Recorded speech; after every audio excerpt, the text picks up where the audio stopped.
And hello, everyone. Thank you so much for checking out today's episode of Hardball Sports Talk. My name is Brandon. Today, joining me like always is my good friend Alex. Alex, how are you today? Ahoy, Brandon. I am enjoying this wonderful weather we're having here in Michigan. Oh, I know it's crazy. It was 60 degrees up here today, and yesterday too. Yeah. It's been absolutely amazing. I have a job where I do a lot of driving, and on my route today, I was in an area that's convinced that we're still going to get a bunch of snow. And we may I mean, this yeah. this part of Michigan and snow. It's not unheard of, but they're all like hoping for it and like expecting people to run up here with their sleds. And I'm like, if we get any snow, that ground is gonna be so muddy and nasty. Like hmm this, nobody's gonna want to bring their sled up here. Plus, we're coming up on spring break, so if you did get Yeah, a bunch of snow soon, a lot of people aren't even going to be in Michigan. So, no. So I don't want it, but I know a lot of businesses are praying it happens, but I'm not sure why because again, like you said, spring break, and yeah, so we'll see what happens. I really think we might be done with it, but who really knows? It's Michigan after all. that's right. Before we get started today, there's a few things we want to report. First off, there was just before we came on the air today, there was a huge trade in baseball where the Chicago White Sox traded away their ace to the San Diego Padres and Dylan Cease. I have not seen a return yet. This literally just went down 5-10 minutes ago, and it's when I saw it on my phone. So we'll talk more about that when we hear more about what the return is and give our thoughts on it. But I'm not totally shocked because I mean, when we talked about the AL Central last week, it was, or 2 weeks ago, I guess it was now. It was, hey, there's four teams in this division that can win it, and then the White Sox. Yeah. And I think the White Sox kind of realized that too. So, and then a couple of other things. There's been a few injuries in baseball, which we figured, which is going to start the Blake Snell rumor mill up, I really think, because that's what I said when we were talking about the hmm players that were available. We're like, I'm not even going to try to guess where any of these guys are going because what's going to happen is somebody's going to get hurt, God forbid, but somebody's going to get hurt. And then that team, out of desperation, is going to go out and sign Blake Snell or fill in the blank player. But, anyways, Garrett Cole with the Yankees has an elbow injury. It doesn't look like he's going to be missed the year, though. It just looks like a month or two. But with elbow injuries, you just never know. And then Lucas Giolito with the Red Sox, another team that we don't have high expectations for this year. I believe he's going to miss the season this year with an injury. So a couple of big losses there for the AL East teams and the Red Sox and the Yankees. We'll see how it all plays out. Again, I think this puts Blake Snell watch on for both those teams. Yankees more so, I think, than the Red Sox, just because the Yankees have more expectations this year than the Red Sox do. Now, the Red Sox, of course, they're going to try to convince themselves that they can compete. So maybe they will take a flyer on Snell. Who knows? But one more thing, real quick. We want to do a basketball tournament bracket for the NCAA men's tournament. And Selection Sunday, we Googled it before we came on the air, is this Sunday. So we are going to make a bracket probably on ESPN for you guys. We'll share it on the Facebook page. And then next Monday, we'll do a show just basically breaking down the regions. Now, I don't follow college basketball too closely. I don't know how much Alex does. So we might not go into depth on the matchups or anything like that. We'll just basically say, here's the teams. And so that with that, next week we'll move the movie to either Tuesday or Friday. We haven't decided which day yet. And then we're gonna do the NL West next week. The Dodgers and the Padres are actually playing games in, was it South Korea? Yeah, you're muted. South Yeah, Korea. yeah, we do this all the time. I'm sorry. One of these days we will figure out the technology here. But so we're gonna do the NL West because they are playing regular season games next week. So we'll get a preview of them going on for you guys next week. That is all I have for maintenance, unless if you have anything else that you wanted to say, No injuries more. or all No, right. I think actually, one thing, I think it just happened to while we were on the air. The Colts signed Joe Flacco to a deal. Yes, that's a backup. He'll be backup for Richardson. And we'll talk Yeah. more about those. Friday, we're going to do an episode because there's been a lot of NFL action this week. Yes. We're going to do an episode on Friday to recap all the NFL action going on right now. Without further ado, today we will be previewing the AL West, which I'm not going to lie to you guys, I'm going to say one team that probably should run away with this division, two teams that I think will be very much in the wild card race, and then two teams who we have no expectations for. I think that's a fair assessment for this division. Let's get started, though. So I have the Seattle Mariners as one of my teams I'm doing a preview for. The Mariners is one of those teams where I think they can compete for a wild card spot. They have a nice roster here.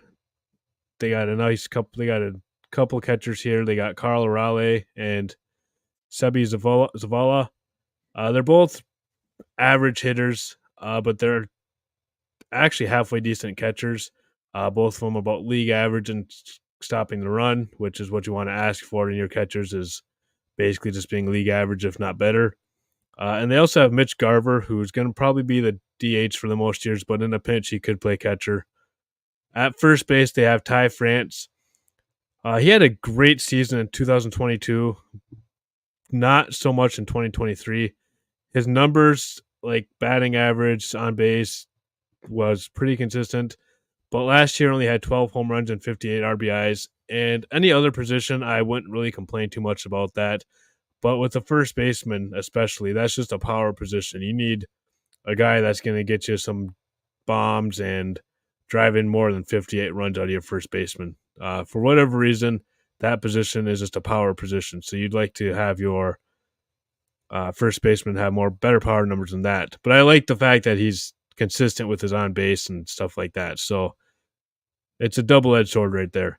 At second base, they brought in Jorge Polanco after he spent 10 years in Minnesota.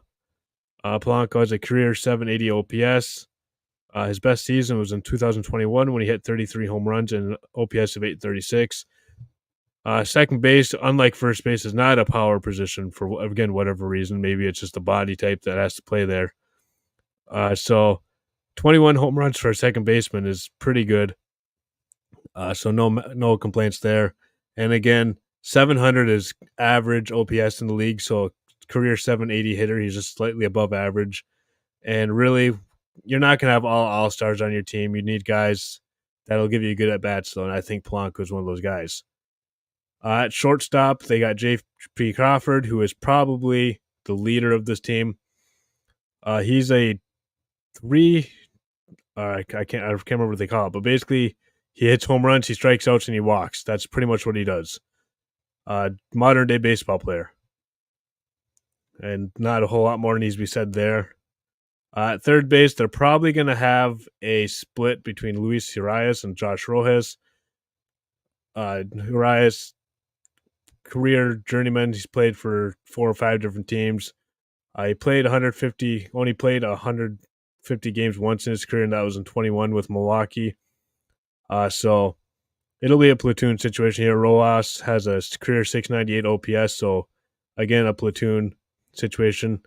In the outfield, their most famous player by far on this team is J-Rod, Julio Rodriguez. Came in this league on fire, and he's got last year, or in his career, I should say, he's got an OPS of 834 in 2 seasons. And he also plays a premium position of center field, which is one of those positions that you just need a stud at. And as of right now, the Mariners have their stud in center field. And their corner outfielders, they got Mitch Haniger. He's coming back after spending I put the Saints. I don't really know why I put the Saints in my notes, but he did not play for the Saints last year. He played for the 8. Nope, I don't remember who he played with. But New Orleans doesn't have a baseball team, so I have no idea what I put the Saints for there. Wow, that's my bad, guys. That's great. But Haniger spent a majority of his career in Seattle before leaving for 1 season, coming back, though, this year. And then Louis Riley is coming to the Mariners after spending the last 2 seasons with Tampa. I'm a little intrigued by that one because I believe he came through came by in a trade. And as we all know, if you make a trade with Tampa Bay, you probably lost the trade. So I'm kind of curious on how he's going to play out. Uh, he had a career high 19 home runs, OPS of 824 last year, but his career average is not anywhere near those. So we'll see what happens there. And then another player I'd like to bring up here is they have a utility player, Dylan Moore. I love these guys. Guys that they're going to give you a solid at bat. He says 705 OPS, so not anything special, but again, league average. So he's going to give you a decent at bat, and he can play literally any position in the field. These are the guys that I love to have on my team. This rotation for their starting pitchers. I won't spend a whole lot of time on the bullpen, but the rotation, arguably one of best in baseball. You got Luis Castillo, George Kirby, Logan Gilbert, Bryce Miller, and Brian Wu. And that's pretty much who they had last year. And then they also have Emerson Hancock if they ever need somebody come up for injuries or whatever. So they have a lot of depth, not a lot of young pitchers, and a lot of people are excited about the future of this group. A few players that they've lost and gained. They signed Brian Anderson, a utility player, to a minor league contract. Also, Heath Hembry to a minor league contract. He's relief pitcher. Jorge Polanco, we already talked about him, second baseman from the Twins. They lost Anthony Desclafani, to the Twins. They actually acquired him from the Giants earlier in the offseason. And they got Mitch Haniger. That's where he came from, the Giants. Okay, Giants, same. There's a typo. I was going to tell you that, but you got to it. Yeah, I got to it. I got it in my notes. So that's what happened. I probably typed in the wrong letters and the sync went and my computer switched it. But anyways, a couple other players they lost. They traded Robbie Ray to the Giants. That's a big loss right there. He was part of the Mitch Haniger trade. And then they traded Eugenio Suarez to the Diamondbacks and also Jared Kelenic to the Braves. So a lot of interesting moves here, especially with Kelenic and Suarez. Suarez is one of those guys that's got a lot of bop in the bat, so somebody you'd really like on your roster. And then a couple other players they lost was first baseman Mike Ford. He's now with the Reds. Luis Urias, infielder, went to the Red Sox. Teoscar Hernandez went to the Dodgers. And then they lost some depth pitching. Dominic Leone to the White Sox. Not a whole lot different going on coming out for the coaching staff. You still got Scott Servais coming back. He's been with that team, it feels like, forever. I love Scott Servais, though. His reactions to umpires are some of my favorite reactions in baseball. Like, just the way he's like, "Are you serious right now?" I just love Scott Servais. He seems like a player's coach, so I really like what the Mariners have this year. I think they could be a sneaky team in the division this year. We'll talk about their predictions later on, but I think this team is one of those teams that could make some noise in the division this year. So next we have Alex giving us a quick preview of the LA Angels. And there's a couple teams in this division, like I said, that we're not expecting much from. The Angels is one of those teams. So, Alex, go ahead with the Angels. Yeah, there's not too much to talk about with the Angels. Like you said, they're kind of the bottom of the league and even their own standings. They went 73-89 last year. They lost Mike Trout, I think early in July or maybe later July, with some elbow injury. So it's pretty much over from them. Impressively, they did rank 5th overall in the league in home runs. That's mostly due to Ohtani. And they were about middle of the pack in runs scored for the team. I believe there were 16 out of 32. So they were an offensive team, but they didn't really have pitching to help them out. They actually have a new manager this year. If the name sounds familiar, Rod Washington. He was the coach for the Texas Rangers from 2007 to 2014. One of the key things he wanted to bring in as a coach and kind of help his team is to be more aggressive. Last year, the Angels were the second lowest team in stolen bags with 72. And the extra base percentages, meaning they got doubles or more, or took extra bases, I should say. They were 38% of, hitting in that. That was also the second lowest. So they were a slow team. So he wants them to be more aggressive, and kind of speed up their game. They added quite a bit of pitching. Adam Simber, Robert Stevenson, Luis Garcia, Matt Moore. They went out and got another outfielder in Aaron Hicks. And then they are expecting big out of one of their top prospects in Nolan Shanuel, which is a fun name to say. Fun fact: his middle name is Ryan, so I'm guessing uh, his parents were big Nolan Ryan fans. Um, they lost. Obviously, they lost probably one of the best players in baseball. With Shohei Ohtani, who ended up going to the Dodgers, so across town. They lost CJ Crone to Boston, Gio Urshela to Detroit, and Randall, I always get this name wrong, Grigich? I can't even say it. I can't say half these names either, so you're Yeah. good. All right, well, he went to Arizona.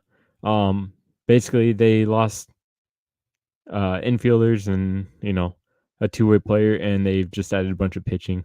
The two players to watch, I would say, for this team is Mike Trout, obviously, coming back from his injury.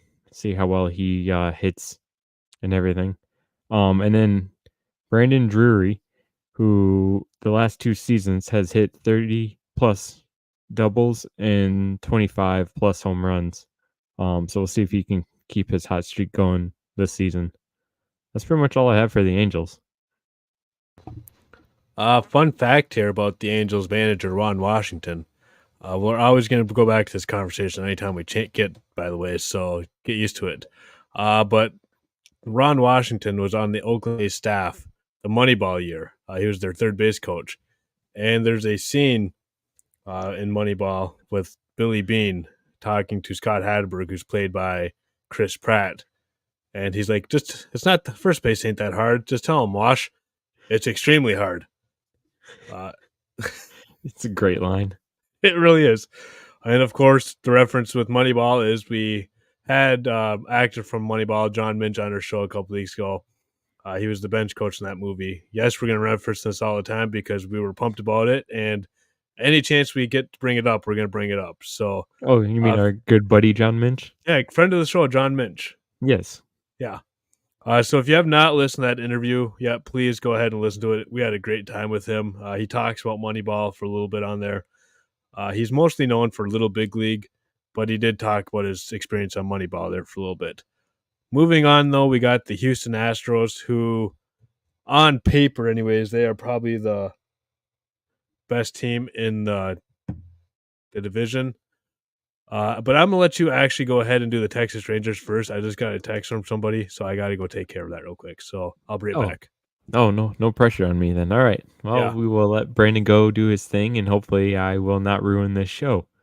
And if you're watching, there goes Brandon. Texas Rangers, they were the 2023 MLB champions. I believe, if I remember right, it's their first championship ever.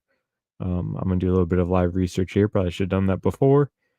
But that's pretty much our show. If you listen to me, I'm not very good at remembering all this stuff.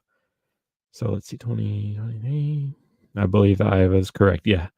Oh, there we go. Hey, Brandon.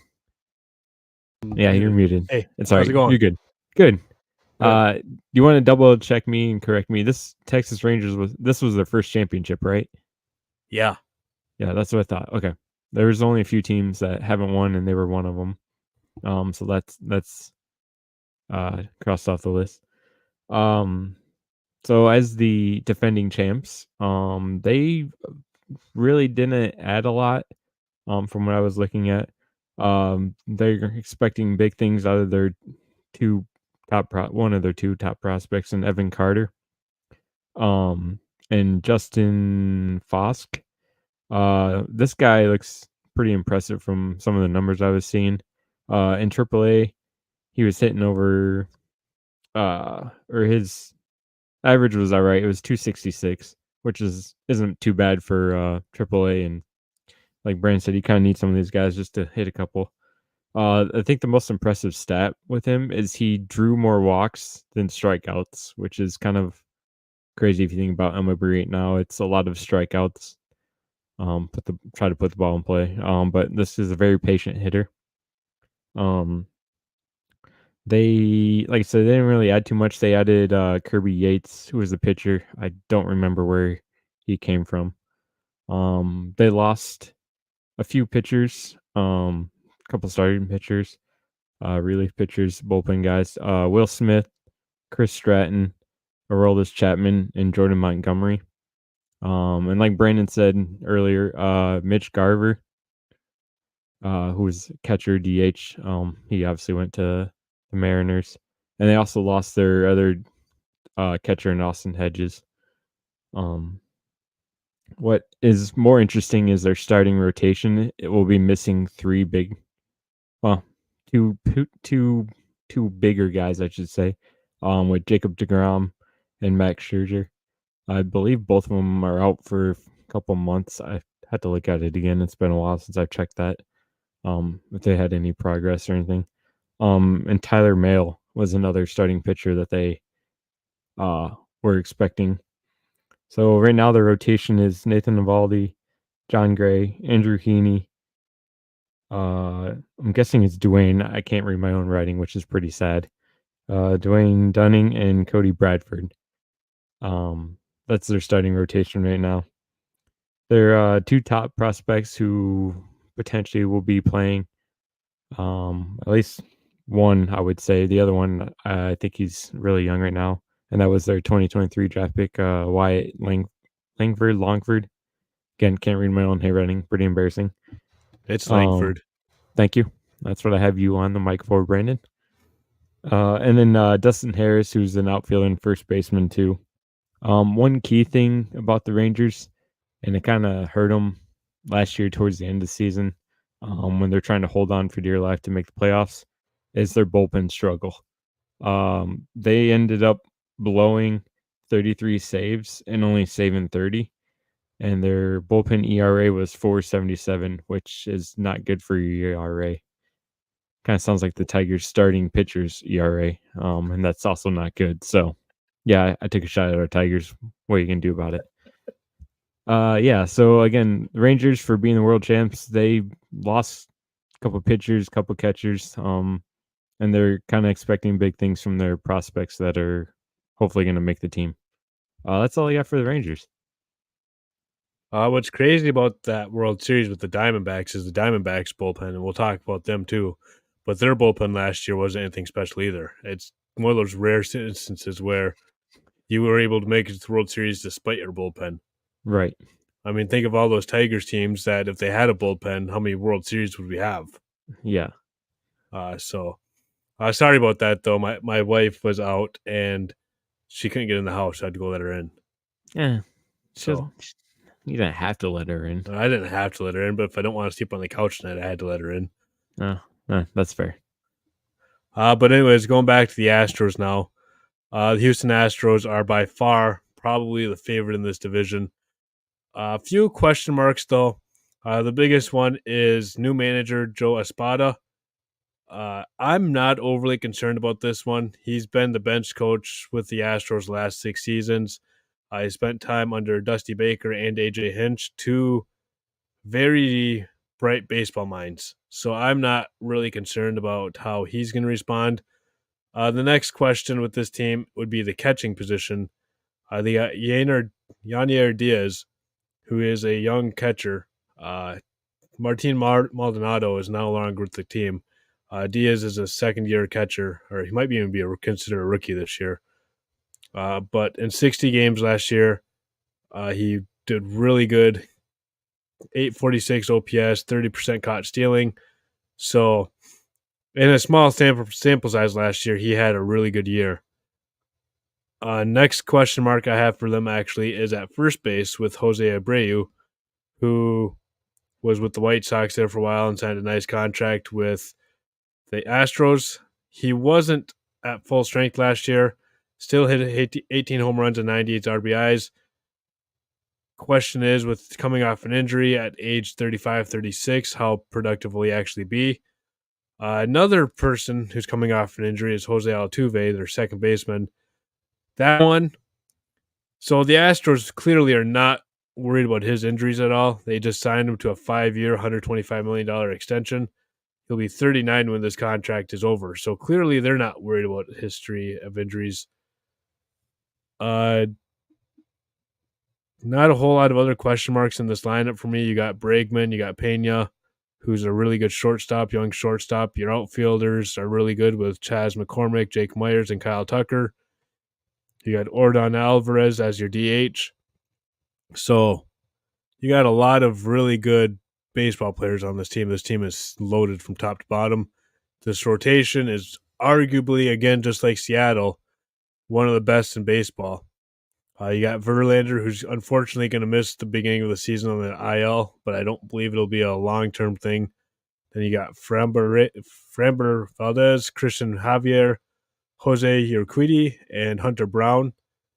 So you got some really good options there. Hunter Brown is the top prospect for the Astros, or once was anyways. He's yet to find his footing in the big leagues, but in this rotation, I think this is the perfect situation for him, being a top 5 or a top prospect or former top prospect. You're the number 5 pitcher in this pitching staff. There's no pressure on you whatsoever. I think that's a beautiful situation. The bullpen, I'm not going to spend a whole lot of time on. There's only 3 guys really worth mentioning, and that's Brian Abreu, Josh Hader, and Ryan Presley. That's the main dogs in the bullpen. If those guys have a good season, this team will go exactly where they want to go, deep in the playoffs.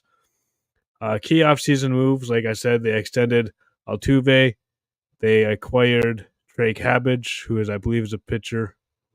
Nope, he's an outfielder, excuse me.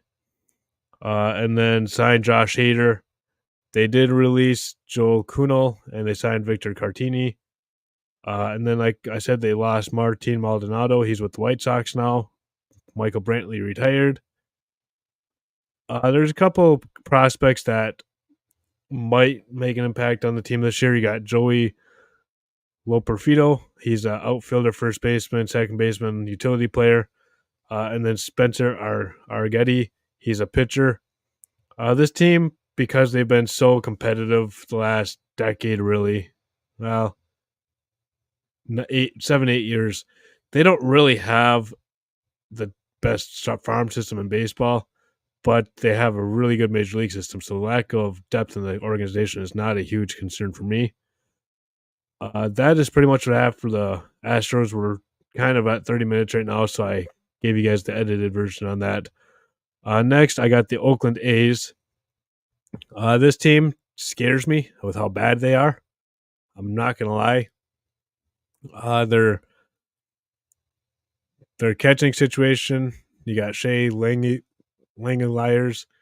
He's OPS of 681, but he does catch 31% of would-be base stealers. And then you got Tyler Soderstrom, who is their former top prospect. His OPS is abysmal at 472. Even at a position like catcher where the bat's not a priority, you'd still like to have somebody at least have something. For example, with Jake Rogers with the Tigers, that's my comparison I'm going to give you guys right now. Jake Rogers is never going to hit for average, but he's going to hit you 20 home runs. So if you could have your catcher hitting 200 with 20 home runs, you would take that. I think most teams would take that. But anyways, moving on now. Their young first baseman, Ryan Noda, had a really good rookie season last year with 16 home runs and a 770 OPS. Another nice young player they got is Zach Geloff with 15 home runs. Third base is wide open competition there. They have 3 solid options there. Or I guess not solid options, but options for Oakland. At shortstop, they got Nick Allen, who has a good glove but not a good bat. Outfield, kind of same old, where like the rest of the team, where they have some pop but really no consistency, all in the 600s for OPS. Starting pitching, there's really not a whole lot to be excited for anywhere on this roster. Really, completely honest with you guys, just a not good pitching staff, not good bullpen. This team, and if I remember right, this farm system isn't that great either. So it's going to be a few years, I think, before Oakland's competitive again. Hopefully, they can get competitive before they leave for Vegas, but I just don't think that's going to happen. A few players they got this offseason. They got Scott Alexander, a pitcher from the Giants. They also got Ross Stripling, a pitcher from the Giants. Third pitcher from the Giants they got was Alex Wood. So basically, they just said, you know what, we'll try to be the Giants this year. Sure, they're not They from the Saints. No, I'm sure they're not from the Saints. Okay, just checking. Yeah, yeah. It's not like Dion or anything like that. Trying different sports, like who was it? Was it Garver that I had that written down for? Yeah. And then Haniger. they got Haniger, yeah. And they got Turo, an infielder from the Brewers, and Miguel Andujar from Pirates. They only really lost two players. Trevor May, he retired, and Tony Kemp, he went to the Reds. So, but yeah, this team, I'm not going to lie to you guys, I couldn't really find a whole lot of hope for you A's fans out there. And I'm sure you're well aware of that, so I'm not going to sit here and make fun of you guys. Trust me, we're Tigers fans. So, we don't have much hope either. Some people say we do. I don't believe it. We'll talk about them some other day, though. So it is now that time. Did you see the notes I sent you? Sorry. Yeah. Coming back to the Dylan Cease trade. So far, Drew Thorpe and Ario Inrate from the Padres are going to the White Sox. And they did say that Cease will be on the plane going to South Korea to pitch, according to John Morosi. And Did you look at how highly ranked these guys are in the Padres prospect list? Or Drew Thorpe was 85th overall in the top 100. Okay. I actually could not find the other pitcher prospect. Okay. And we'll do more research on that in the coming days and have you guys have a better report for you guys on that one. Yeah. But now it is time to predict the division. So we'll both basically say who we have finishing last. Alex, you tell me who you have finishing last in this division and why. It's definitely going to be a team that starts with A, and that is the Oakland A's. Yeah. I mean, you kind of said it. There's not much hope for them. They're in between stadiums right now, or maybe not. They're not sure. I honestly couldn't tell you one player on the A's team right now. No, I couldn't either. It was, I had to do a lot of research just to find the little bit I did on these guys. Yeah, they're going to be they're going to finish last. There's one reason and one reason only that I have the A's finishing below the Angels, and that is Mike Trout. Yeah. If it wasn't for Mike Trout, it'd be a very close competition. But it'd be A's, like one of those quarter flips that we talked about in the NFL season. Yep. So yeah, the A's I think are by far the worst team in this division, and there's probably a conversation where they're worst team in baseball. Just being completely frank with you guys. So at number 4, I have the Angels. If you couldn't figure that one out when I said the only difference between the A's and the Angels is Mike Trout. Yep. But that's pretty much it. Like they are the rosters are both terrible. And then they have Mike Trout, which if I'm Mike Trout, I'm calling my agent right now and saying, get me the heck out of here. Mm-hmm. Like there's got to be, I mean, I know he's got the injury history right now, but there's got to be somebody in baseball that would give up something for him. Oh, no doubt. Yeah. I mean, just for this fan base sake. Yeah, even with the injury that he had. Yeah, I mean, you already lost probably one of the most exciting players in Shohei Ohtani. You might as well. I know he signed that big contract, last year before? Yeah. But yeah, if I'm him, granted, I like that he's loyal to his team, but I actually want to see him win something other than World Baseball Classic or whatever, gold medal, whatever it was. Yeah. And I'm assuming you have the Angels at 4 too. Yeah. Who do you have finishing third in this division? I actually have Seattle Mariners finishing third. I just think the top 2 teams have. I think they're just above the Mariners right now. I know Mariners made all these transactions, but I still think it's between Houston and uh, the Rangers for this division. So I am going to disagree with you on that one. I have Rangers as my third best team. I think the loss of the pitching and the injuries to DeGrom and Scherzer are just going to be too much for them. And now, one thing they do have going for them, I've actually never sat down and ranked managers in baseball, but they have one of the best managers in baseball in Bruce Mm-hmm. Bochy. Mm-hmm. So that is one thing they have going for them that I cannot take away from them. But yeah, talent on the field, I just think that Seattle's the better team than Texas. As Brandon's coughing right now. Yeah, I'm coughing up a storm right now. But yeah, so I have Texas at 3. And so that would mean I have Seattle at 2 because I don't think anybody but Houston is going this division. I guess they could shock us though, but yeah, Seattle at 2. I think they have a really nice young nucleus. Like I said, they have one of the best pitching staffs in baseball. I really like them. I think they have a really good roster. Like I said, you have the shortstop right, you got the center fielder right, and you got the rotation right. You get those 3 things right, and you're doing something right. So with all that, I think Seattle will finish second in this division, and that means you got Texas at 2 because you had Seattle at 3. I would assume. Yes, I do have Texas at 2. Sorry, I was burping up a Oh, I storm over know. here. Yep. I don't know what's going on with us. But yeah, I have the Rangers. I don't think it would be a repeat of last year where they're leading the division and then they squeak into the wild card. I think they'll second place. Kind of like what you said with the pitching. With Scherzer and Degrom coming in later in the year, I think it'll help them out. But how big of a hole it'll be, I don't know. And then that means we both have the Houston Astros winning this division. I don't think that's a huge surprise to anybody. I think anybody predicting this division probably has Houston at top. Their lineup from top to bottom is just too good for me not to pick them. And then it's just like Seattle, that pitching staff is something else.